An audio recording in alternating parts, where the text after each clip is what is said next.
Enggak. Baik, Assalamualaikum warahmatullahi wabarakatuh. Perkenalkan, di sini ada saya Muhammad Harif Fajaryadi bersama rekan saya Aulia Rafidenia. Di sini kami akan mempresentasikan tugas dari supply chain management.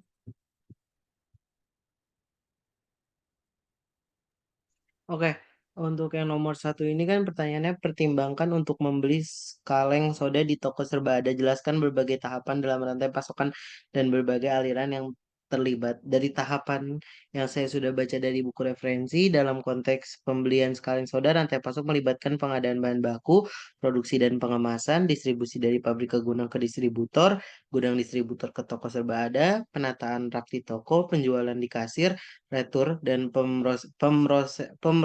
pemrosesan kembali, pemantauan dan analisis kerja, dan akhirnya konsumen yang menikmati minuman segar tersebut. Untuk alirannya, proses rantai pasokan soda mencakup aliran barang dan informasi yang rumit sepanjang seluruh jalur, melibatkan berbagai pihak seperti pemasok bahan baku, pabrik, distributor, dan pengecer toko serba ada. Pemantauan dan pengelolaan yang efektif dari rantai pasokan ini menjadi kunci untuk menjamin ketersediaan produk yang optimal di pasaran dan memastikan kepuasan pelanggan. Untuk nomor duanya, mengapa perusahaan seperti Dell harus memperhitungkan total profitabilitas rantai pasokan seperti mengambil keputusan, yaitu karena dengan memperhitungkan total profitabilitas rantai pasokan, perusahaan seperti Dell dapat mengoptimalkan operasionalnya secara keseluruhan, mencapai keunggulan kompetitif, dan memberikan nilai tambah kepada pelanggan. Semua itu mendukung pertumbuhan dan keberlanjutan bisnis. Baik, selanjutnya di sini ada soal nomor 3, dengan soal menggambarkan dan menjelaskan siklus push and pull dalam supply chain. Jadi, berikut ini yang sebelah kiri ini merupakan tampilan dari push and pull dari proses rantai pasokan. Eh, Semua proses dalam rantai pasokan jatuh ke dalam salah satu dari dua kategori, tergantung pada waktu eksekusi mereka relatif terhadap permintaan pelanggan akhir. Dengan proses tarik, eksekusi dimulai dengan respon terhadap pesanan pelanggan. Dengan proses push, eksekusi dimulai untuk mengantisipasi pesanan pelanggan berdasarkan perkiraan. Proses tarik juga dapat disebut dengan proses reaktif karena mereka bereaksi terhadap permintaan pelanggan. Proses push juga dapat disebut sebagai proses spekulatif karena mereka menanggapi permintaan yang berspekulasi atau diperkirakan daripada aktual. Batas dorong atau tarik dalam rantai pasok memisahkan proses dorong dari proses tarik, seperti yang ditunjukkan pada gambar 1-5. Proses push beroperasi di lingkungan yang tidak pasti karena permintaan pelanggan belum diketahui. Proses tarik beroperasi dalam lingkungan di mana permintaan pelanggan diketahui, namun mereka sering dibatasi oleh keputusan inventaris dan kapasitas yang dibuat dalam fase dorongan. Nah, selanjutnya, soal nomor 4, mengidentifikasi siklus push and pull dalam supply chain pada saat melakukan proses pembelian buku di Amazon. Nah, ada dua siklus di sini. Yang pertama tuh ada siklus pengisian ulang atau replenishment cycle. Proses ini cenderung lebih mewakili siklus push. Amazon secara proaktif memantau permintaan pelanggan dan stok di gudang mereka, dan kemudian secara aktif memicu pengisian ulang dengan pemasok atau penerbit untuk mengisi kembali persediaan berdasarkan prediksi permintaan. Lalu yang kedua itu ada siklus pengadaan atau procurement cycle.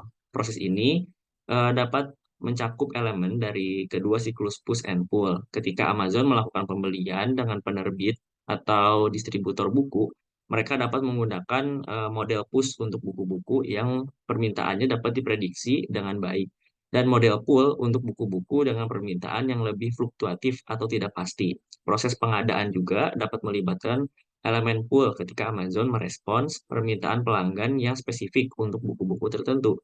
Jadi, secara umum, siklus pengisian ulang atau replacement cycle lebih cenderung menjadi siklus push, sementara siklus pengadaan procurement cycle itu adalah merupakan siklus pull.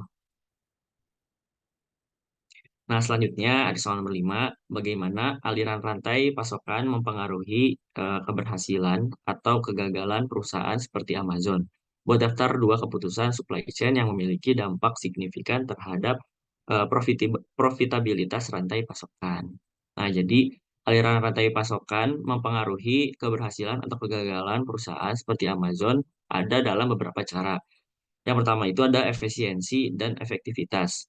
Aliran rantai pasokan yang efisien dan efektif memungkinkan perusahaan untuk memenuhi permintaan konsumen dengan cepat dan dengan biaya yang rendah. Hal ini mengurangi biaya yang dibutuhkan untuk menyimpan stok yang tidak diperjualkan dan mengurangi biaya pengiriman yang tidak diperlukan. Lalu yang kedua ada keluhan konsumen.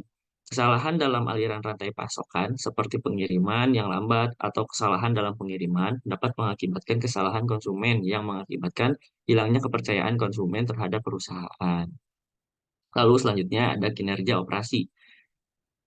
Aliran rantai pasokan yang efisien dan efektif memungkinkan perusahaan untuk mengurangi waktu dan biaya operasi, yang mengurangi biaya produksi dan memperjelas kinerja operasi. Lalu selanjutnya ada kelangsungan bisnis. Kelangsungan bisnis, aliran rantai pasokan yang efisien dan efektif memungkinkan perusahaan untuk menjaga kelangsungan bisnis dan mempertahankan posisi dominan di pasar. Nah, ada dua keputusan supply chain yang memiliki dampak signifikan terhadap profitabilitas rantai pasokan Amazon. Yaitu yang pertama, ada pengolahan stok. Amazon itu menggunakan strategi push and pull untuk manajemen stok. Strategi push digunakan untuk barang-barang yang disimpan di gudangnya yang diperkirakan akan memenuhi permintaan konsumen di wilayah tertentu. Strategi pull digunakan untuk barang yang dibeli dari penjual luar negeri melalui model order by order. Hal ini memungkinkan Amazon untuk mengoptimalkan pengelolaan stok dan mengurangi biaya yang dibutuhkan untuk menyimpan stok yang tidak diperlukan. Lalu yang kedua ada pengiriman. Amazon menggunakan strategi pool untuk pengiriman yang memungkinkan perusahaan untuk mengirimkan barang ke pelanggan dengan cepat dan efektif. Hal ini mengurangi biaya yang dibutuhkan untuk pengiriman dan memastikan konsumen dapat menerima barang dengan cepat. Untuk referensi yang kami gunakan, kami menggunakan buku dari Supply Chain Management dari edisi ke-6 yang ditulis oleh eh, Sunil Chopra dan juga Peter Mendy. Oke, mungkin sekian presentasi yang dapat kami lakukan. Lebih kurangnya mohon maaf. Assalamualaikum warahmatullahi wabarakatuh.